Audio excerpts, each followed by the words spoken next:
Thanks indeed, Mark. Good evening. Welcome to the program, everyone. Glad you could join us. Well, first tonight, the tiny South Australian family business crushed by the second largest mining company in the world with no mercy shown. They cancelled their contract, wiped the floor with them, even stopped them from reclaiming their own equipment. Here's Hendrik Gout with a classic story that equates to a giant elephant stomping on a flea.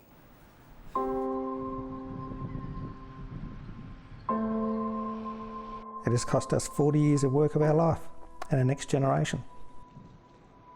Meet the man who beat the crocs. They were big crocodiles. But who couldn't beat the company. Rio Tinto Alcan's Weipa bauxite mine, celebrating 500 million tonnes of bauxite shipped.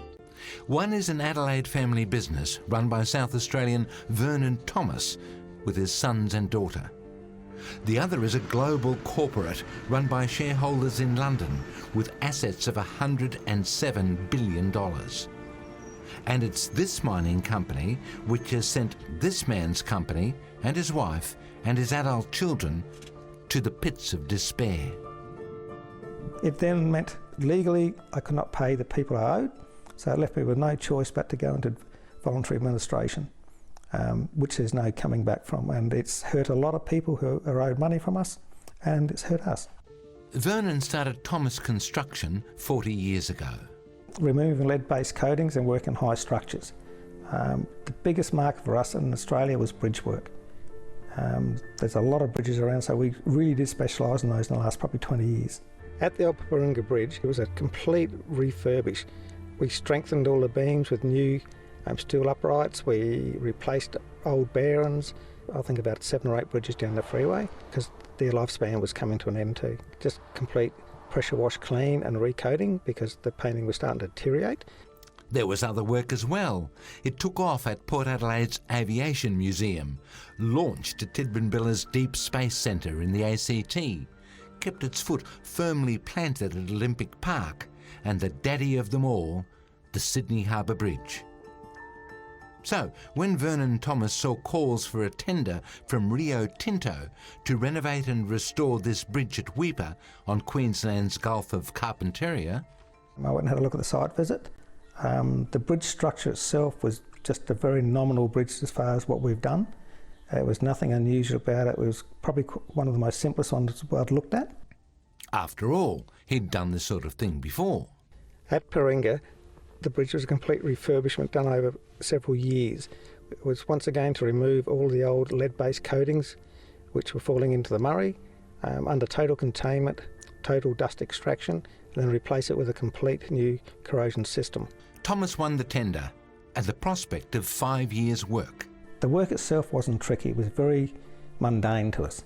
It was nothing unusual, it was nothing special. Nothing special except for the crocodiles. We've seen some there around the 4.5, 5 metres, and they can jump a lot, so we had to put a lot of safeguards in for that. We actually hired an Indigenous person to be a croc watcher.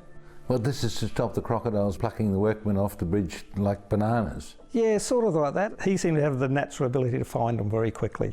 But it was Thomas about to get munched by Rio Tinto.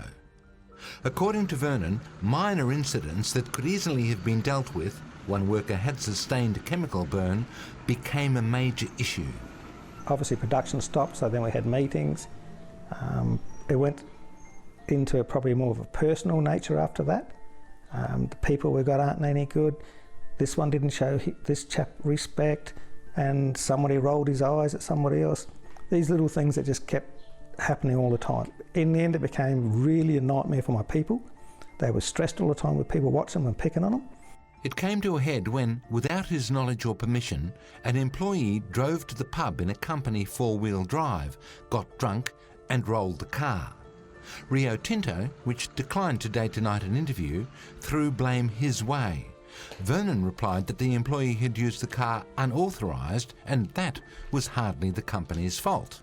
Still, he was called to a meeting with a Rio Tinto boss. I said, how are we going to fix this? He said, well, don't have to worry about that. I've thought about it. I'm going to cancel your contract. Rio Tinto immediately changed the locks on his work camp. I said, well, this is all our equipment. He said, yes, you will get it back when we're ready. And from there we left site. And that was the end of that day. It was a really interesting day. To this day, we have not received any of our equipment back or been able to go and get our equipment. With $1 million of equipment behind the fence, It's what we called a complete outfit for a lead bridge project. Vernon and his team disbanded. Without equipment, he couldn't do other work or tender for new projects.